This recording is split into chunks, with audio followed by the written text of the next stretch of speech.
कि सर अध्यापक भर्ती परीक्षा की तैयारी कैसे करें, तो एक मोमेंटम नहीं बन पाता है, गति नहीं बन पाती है और हम कई बार अपना समय यूं ही फिजूली खर्च करना शुरू कर देते हैं। और दूसरा क्या होता है कि फिर मार्केट में ये भी रहता है कि भाई ये पैटर्न चेंज होगा, ये होगा, वो होगा, ऐसे कई सारे यूँ कहिए कि र्यूमर्स हैं वो चलते रहते हैं। तो फिर उनके चलते एक स्टूडेंट, स्वाभाविक सी बात है, जो सबको सुनता है तो वो कंफ्यूज हो जाता है और फिर अपनी पढ़ाई कर नहीं पाता। ठीक है, तो फिर जब वो बहुत कन्फ्यूज़न हो जाता है, फिर उसका समय खराब हो जाता है, तो थोड़ा सा हतोत्साहित हो जाता है, नेगेटिव सा हो जाता है। तब कुछ बच्चे मेरे तक पहुंच जाते हैं और कहते हैं सर थोड़ा सा आप बताइए इसको किस तरह से किया जाए। अब देखो, मुझे इतना तो नहीं पता कि भाई भर्ती कब आएगी या पैटर्न वगैरह क्या रहेगा। ठीक है, ये तो सरकारी प्रक्रियाएं हैं, वो तो होगी, जब भी होनी है तो होनी है। ठीक है, 1 महीना 2 महीने लेट हो सकती है, इससे ज़्यादा तो कुछ होगा नहीं। लेकिन एक स्टूडेंट को क्या करना चाहिए इस स्थिति में, तो मैं मेरा एक पॉइंट ऑफ व्यू रखूँगा कि किस तरह से आप तैयारी अच्छी कर सकते हैं अध्यापक की और कौन से मटेरियल का यूज कर सकते हैं। अध्यापक भर्ती परीक्षा चाहे L2 हो चाहे L1 हो, इसके सिलेबस को हम 5 भागों में बांट देते हैं। एक तो आता है इसमें पूरा राजस्थान का सामान्य अध्ययन। ठीक है, अब देखिए राजस्थान सामान्य अध्ययन इसलिए लिख रहा हूँ कि इसमें आपके इतिहास, संस्कृति, भाषा, भूगोल, समसामयिक, राजस्थान का जीके वगैरह सब आ जाता है। ये पोर्शन एक अहम रोल रखता है परीक्षा में, अध्यापक की परीक्षा में। इसकी जो दूसरा भाग है, इसमें हम ले सकते हैं शिक्षण विधियाँ, RT, राइट टू एजुकेशन, और एक इसमें और ले लेते हैं अपन शैक्षिक परिदृश्य। तीसरा जो भाग है, उस भाग में आपके मनोविज्ञान प्लस ICT ले लो, और चौथा जो भाग अपन ले लेते हैं वो है आपके विषय। ठीक है, विषय में आपके SST आ जाता, पर्यावरण आ जाता है, मतलब भाषा आ जाती है, जो भी है, अब लिखूंगा नहीं विषय में। ठीक है, सब्जेक्ट L1 में, L2 में कुछ इसी टाइप से है। तो अब देखिए आप, ये शिक्षण विधियाँ, मनोविज्ञान और ICT, और ये विषय। ठीक है, अब देखिए इसमें कितने कितने मार्क्स का कुछ रहता है, मोटा मोटा अनुमान बता देते हैं। ठीक है, सामान्य अध्ययन और ये लगभग आप मान के चलिए 160 अंक के आसपास रहता है, 100 प्लस 60 अंक। आप कहोगे सर नहीं सर, आप इससे कम होता है, तो मैं कहूँगा देखो राजस्थान का सामान्य ज्ञान, भूगोल, इतिहास, संस्कृति, भाषा, ये रहती है आपके 100 अंकों की। फिर करंट अफेयर्स और आपके राजस्थान जीके वगैरह, ये 30-40 सवाल और हो जाते हैं, कुल मिला के 160 अंक हो जाते हैं। लेकिन 50-60 के आसपास लगभग बैठ जाता है। इससे ज़्यादा ही होता है, मैं एक मोटा मोटा अनुमान बता रहा हूँ। ठीक है, दूसरा है टीचिंग मेथड, जो कि 40 अंकों के होते हैं। ठीक है, और शैक्षिक परिदृश्य, RT वगैरह, ये लगभग 20 अंक के आसपास होते हैं। ठीक है, तो ये हो जाता है आपके 60 अंक। अब ये कोई वैसे क्या है कि कुछ ऊपर नीचे चलता रहता है, क्योंकि सिलेबस के अंदर जैसे एक पोर्शन है राजस्थान जीके का, दूसरे पोर्शन में इन्होंने एक पॉइंट लिख लिया कि राजस्थान शैक्षिक परिदृश्य एंड राजस्थान का जीके, और उस टाइप से। तो ठीक है, 5-7 नंबर ऊपर नीचे हो सकता है, मोटा मोटा मैं बता रहा हूँ। मनोविज्ञान और ICT, और एक है आपकी विषय। अब ये 220 हो गए, पीछे बचे 80 नंबर। ठीक है, अगर 80 नंबर की बात करें तो सब्जेक्ट जो है ये टोटल 5 है। ठीक है, और हर सब्जेक्ट 10 अंक का है, तो 10 गुणा 5 बराबर 50 अंक का हो जाता है ये। ठीक है, और 30 अंक का, पीछे कितना बचा, 30 अंक का, जिसमें 10 प्लस 20, 30 अंक का ये हो जाता है मनोविज्ञान।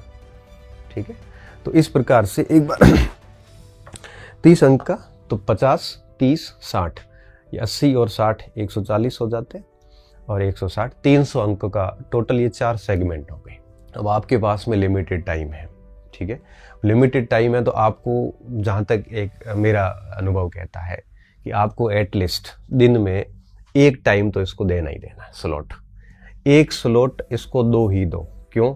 क्योंकि राजस्थान का जो जीके है ये एक महत्वपूर्ण भूमिका में है, 50-60% अकेला कवर करता है। इसको आप दीजिए। इसको कैसे देना है? जैसे मान लो इतिहास पढ़ लिया आपने 15-20 दिन तक, फिर संस्कृति पढ़िए, फिर भूगोल पढ़िए, उसके बाद में आप थोड़ा भाषा को पढ़ लीजिए, उसके बाद आप राजस्थान का साथ साथ में करंट देखते रहिए। डेली आप कोई मूमल की या नाथ की कोई भी किताब ले लो, जैसे खाली टाइम होते हो राजस्थान का करंट पढ़ते रहो आप, तो करंट साथ में चलता रहेगा, ठीक है। इतिहास संस्कृति पे थोड़ा विशेष देख लो। और भाषा है तो आपको पता है कि 11वीं-12वीं के अंदर राजस्थानी भाषा की किताब चलती है, वो पढ़ लीजिए, उसमें से भी 2-3 सवाल अच्छे से आ जाते हैं, ठीक है। तो इस तरह से इसकी किताबें मैं बाद में बताता हूँ, पहले आपको बता रहा हूँ किसको कितने स्लॉट देने हैं। एक स्लॉट आप इसको डेली दीजिए, ठीक है। आप इसको 3-4 घंटे भी दे सकते हैं, 2-3 घंटे भी दे सकते हैं। अगर आपका राजस्थान जी के बहुत आउटस्टैंडिंग है, मतलब ज़बरदस्त है, गलत होता ही नहीं है प्रश्न वहाँ पे, तो थोड़ा कम टाइम दे दीजिए। आपका राजस्थान जी के थोड़ा कमज़ोर है तो थोड़ा अधिक टाइम दे दीजिए, बट स्लॉट रख लो एक आप, जैसे मॉर्निंग में रख लिया तो मॉर्निंग में 2-3 घंटे, जैसा राजस्थान जी की बेहद कमज़ोर है तो 4-5 घंटे सुबह सुबह पूरा राजस्थान जी के पढ़े जाए, बढ़िया। अब ये आपको CET में भी फ़ायदा दे देता है, हर जगह मोस्टली फ़ायदा दे देता है। आप इन दोनों को एक साथ स्लॉट दे दीजिए, एक स्लॉट, ठीक है। एक स्लॉट का मतलब क्या होगा? जैसे 2-3 घंटे डेली आपने बढ़िया राजस्थान जी के सुबह सुबह पढ़ लिया, उसके बाद दोपहर के समय आपने जैसे खाना वाना खाया और फिर थोड़ी देर सो गए या फिर जो भी है, अब 3 से लेके या 2-2:30 बजे वापस खाना वाना खा के उठ गए और आप 2-2:30 से लेके शाम को 5-6 बजे तक अगर पढ़ते हैं तो आप है वो 2-3 घंटे का स्लॉट इसको दे दें। इसमें क्या करना है? इसमें मान लो कि जैसे टीचिंग मेथड है, 15 दिन में आपने सारे पढ़ लिए, वो कर लिए, फिर आप RT देख लो, RT कर लिया। शैक्षिक परिदृश्य अभी छोड़ना थोड़े दिनों में, क्योंकि ये करंट ओरिएंटेड है तो बाद में क्या पता कुछ चेंजेस हो जाए। ये कर लिया, उसके बाद में मनोविज्ञान को शुरू कर दो, 15-20 दिन मनोविज्ञान पढ़िए, मतलब पूरी करिए, फिर ICT पूरा करो, फिर वापस शिक्षण विधियों पे आओ। ऐसा साइकिलिंग सिस्टम से चलते रहो, इसमें भी ऐसे चलते रहो। तो इससे क्या होगा कि आपको ये दोनों पोर्शन दिन में एक साथ चलेंगे, तो ये आपके कितने हो गए? देखो 60 और 30, 90 और 160, मतलब 250 अंकों का कोर्स आपका एक साथ चलता रहेगा। अब आपको रात को अगर समय मिलता है 2-3 घंटे का, बहुत अच्छे पढ़ाकू है, तो एक स्लॉट आप इसको दे सकते हैं। और L2 में डेफिनेटली हार्ड होते हैं, तो L2 वालों को इस पे ज़्यादा जोर देना पड़ेगा, ठीक है। तो इस तरह से आप अपने पूरे दिन को ऐसे 3-3 घंटे में भी बांटते हैं ना, तो भी 8-9-10 घंटे का आपका शेड्यूल डेली बैठ जाता है। ये तभी कर पाएंगे जब आपका कंटेंट फिक्स होगा, आप ज़्यादा उलझे हुए नहीं होंगे, तभी होगा, अदरवाइज नहीं होगा, ठीक है। तो इस तरह से दिन को आप 3 स्लॉट में भी कर सकते हैं। आप कहोगे कि नहीं सर 3 स्लॉट नहीं होते, मैं 2 स्लॉट में कर सकता हूँ, तो एक स्लॉट इसको कर लो, एक में ये 2 रख लो, फिर ये एक बच जाता है, थोड़ी समस्या का कारण बनता है। तो ये कर सकते हो कि भाई आप इसको तो आपको टाइम देना ही है 1-2 घंटे, थोड़ा इसको भी देना है और विषय को भी देना है। कोशिश ये करिए कि आप 3 स्लॉट साथ में लेके चलिए और फिर आप पढ़ते जाइए बस, ठीक है। और रैंडम पढ़ते जाओगे और 4-5 बार जब पढ़ लोगे इसको, तो आराम से इसका सिलेबस आपका तैयार हो जाएगा। ये पहली बार में बहुत टाइम लगेगा, 5-6 महीने भी लग सकते हैं, दूसरी बार में थोड़ा कम टाइम लगेगा, फिर अधिक नहीं लगेगा, है ना।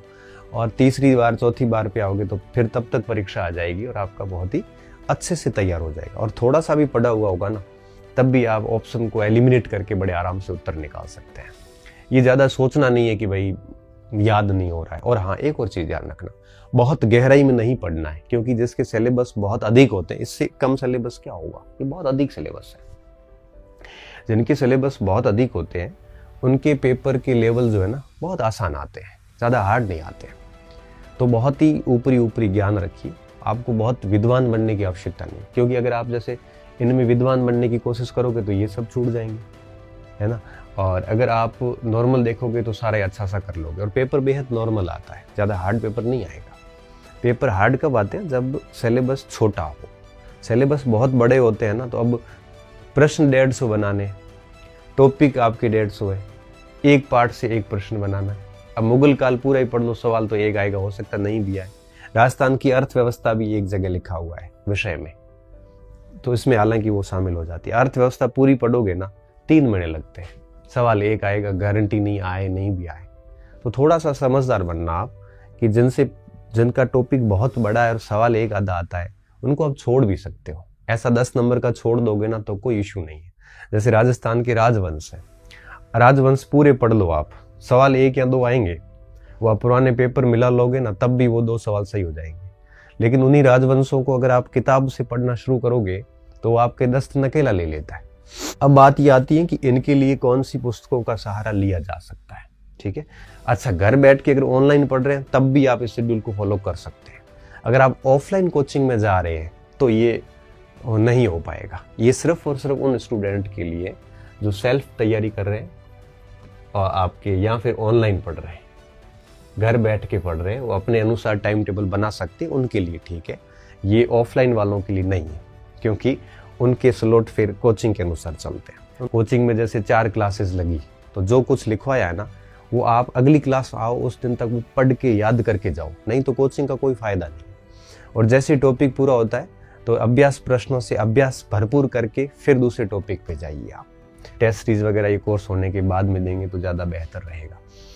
अब मैं यहाँ पे सिर्फ इतना कहूँगा कि आपने अपना जो स्रोत है वो बनाए रखें, बस मैं यही कहूँगा। और ऐसा कोई स्टूडेंट नहीं होगा जिसके पास अभी राजस्थान जीके का कोई स्रोत नहीं।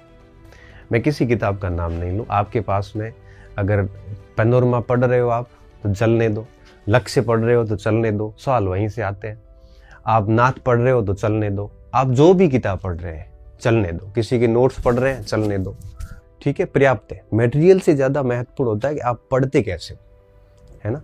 बस जो भी पढ़ रहे हो उस पर पूरा भरोसा करके पढ़िए। कोचिंग कर रहे हो उसकी सामग्री है उसको चलने दो, फिर 3-3 4-4 किताबें लाने की आवश्यकता नहीं। लेकिन एक चीज़ ध्यान रखना, अपना स्रोत प्लस आपको RBSC की किताबें जरूर देखनी है रीट के लिए। Rajasthan board for secondary education, इसको BSER भी कह सकते हो। स्पेशली जैसे राजस्थानी भाषा की किताब आती है 11th-12th की, है ना। अब राजस्थानी भाषा की किताब आई थी पिछली बार और उसमें 4-5 सवाल आए थे पिछली बार। ये किताब है, ये 11th-12th में आती है, उसको आप पढ़ सकते हो। इसके अलावा आपके राजस्थान की इतिहास संस्कृति की, राजस्थान बोर्ड की जितनी भी 9th-10th की राजस्थान अध्ययन की किताबें वगैरह जो आती है, और राजस्थान सामाजिक विज्ञान वगैरह, राजस्थान राज्य के जहाँ जाना है वो किताबें ले सकते हो, उसकी आप शॉर्ट में नोट्स बना सकते हो। तीसरी बात, बड़ी बड़ी ऑथेंटिक किताबों से बचे आप। मैं तो यही कहूँगा कि जैसे RP व्यास है, राघवेंद्र मनोहर है, ये किताबें आप L1 L2 के लिए लेके बैठोगे ना तो आपको नुकसान नहीं है, फायदा कुछ नहीं। मैं इन किताबों की आलोचना नहीं कर रहा हूँ, आप मेरी भाव को समझना। जैसे RP व्यास है, अब उसमें आप 1857 की क्रांति पढ़ने बैठोगे तो उसमें लगभग 101 पेज है क्रांति के, जहाँ तक मुझे याद आ रहे 70-80 से तो अधिक है। इतने कितने पेज एकीकरण में है, अब कब पढ़ोगे उसको, फिर उसके शॉर्ट नोट्स कब बनाओगे। फिर केवल राजस्थान जी की अकेला थोड़ी ना है, आपके पास 4 सेगमेंट है, मैंने अभी आपको बताया। तो इस प्रकार से आप बचिए। साथ में इसकी आपकी दिशा वगैरह की जो जीके की किताब आती है 2020 वगैरह, उसमें सारे ये आते हैं राजस्थान जीके के मैटर, उससे भरपूर अभ्यास कीजिए। जैसे ही पाठ पूरा होता है उससे आप प्रश्न मिलाइए, और हो सकता है तो आपके स्रोत से वगैरह में उस चीज़ को ऐड कर दीजिए। नोट्स बना रहे तो नोट्स में ऐड कर दीजिए। नोट्स बनाना ज़्यादा फायदेमंद रहता है, क्योंकि शॉर्ट में नोट्स होते हैं तो रिवीजन बहुत फास्ट हो जाता है, ठीक है। तो बाकी कोई बड़ी किताबों की ज़रूरत नहीं है। और अगर आप कहीं से कोचिंग कर रहे हैं तो मुझे लगता है कि आप अगर कोचिंग कर रहे हैं और आपको लगता है कि ठीक है, पुराने प्रश्न दिशा में जब आप अभ्यास करोगे और कोचिंग से आपको, कोचिंग के कंटेंट से आपको अगर 80% 90% सवाल मिल रहे हैं, आप क्योंकि अभ्यास करोगे तो आपको पता चल जाएगा। तो आपको मुझे लगता है कि ये सब देखने की ज़रूरत नहीं है, RBC भले देख लेना। और अपना स्रोत में कोचिंग के नोट्स भी आ सकते हैं, अपना स्रोत में नाथ आ सकती है, दिंदवाल वगैरह जो भी आप पढ़ रहे हो सब आ सकती है। अमीरचंद जैन की मैं कह दूं कि अमीरचंद जैन की शिक्षण विधियां ला के पढ़ लो, तो वो थोड़ा सा टिपिकल हो जाता है। तो बेहतर तो क्या होता है, RTE का तो आप मूल प्रिंट निकाल लो वाली, मार्केट उसमें गूगल पे मिल जाएगा, और उसको आप मूल प्रिंट निकाल के पढ़ के प्रैक्टिस कर लो। शैक्षिक परिदृश्य अभी आप छोड़ दीजिए, क्योंकि करंट बेस्ड है तो शायद बाद में काफ़ी चेंज हो जाए इसमें। और अब रही बात टीचिंग मेथड की, मेथड की आप क्या करो, मार्केट में जितनी भी गाइड आती है ना, मंगल, फर्स्ट रैंक, लक्ष्य वगैरह जितनी भी आती है, उन सब गाइड मिलाकर अपने एक हैंड नोट्स बना दो। ठीक है, सारी गाइड को लाओ और उनमें से एक बढ़िया से 10-15 दिन बैठ के उसके नोट्स बना दो, फिर बार बार वो नोट्स ही पढ़ो बस। टीचिंग मेथड में इसके अलावा कुछ नहीं करना है आपको। ठीक है, शैक्षिक परिचय छोड़ दीजिए, आरटी का मूल प्रिंट ला के पढ़ सकते हो आप। ठीक है, या कोई भी गाइड में आरटी मिल जाएगा तो उसका प्रिंट करवा के, और मुझे लगता है कि मूल प्रिंट ले लो आप। मनोविज्ञान में आपका अपना स्रोत है, मैं आपको क्या बताऊं, किसी ने धीर जी की ले रखी होगी, किसी ने सिकवाल की ले रखी होगी, किसी ने और भी कई सारी किताबें आती है, वंदना जादव उनकी ले रखी होगी। तो जो भी आपके पास वो ठीक किताब है, और आप नए नहीं है ये मुझे पता है ना। तो जो भी स्रोत है उसको पढ़िए, समझिए और भरपूर उसका अभ्यास कीजिए। ठीक है, सब्जेक्ट के लिए आपको सबसे पहले वापस वही बात, RBSC को तो पढ़ना ही पढ़ना है। ठीक है, और इसके साथ में कोई टीचर का अगर आप सपोर्ट लेते हैं या कोई गाइड का सपोर्ट लेते हैं तो कोई लॉस वाली बात नहीं है। और अगर आप टारगेट लेके चलते हैं आगे कि 1-2 महीने अब आप इसके हिसाब से चलेंगे तो डेफिनेटली एक बार आपका कोर्स पूरा हो जाएगा।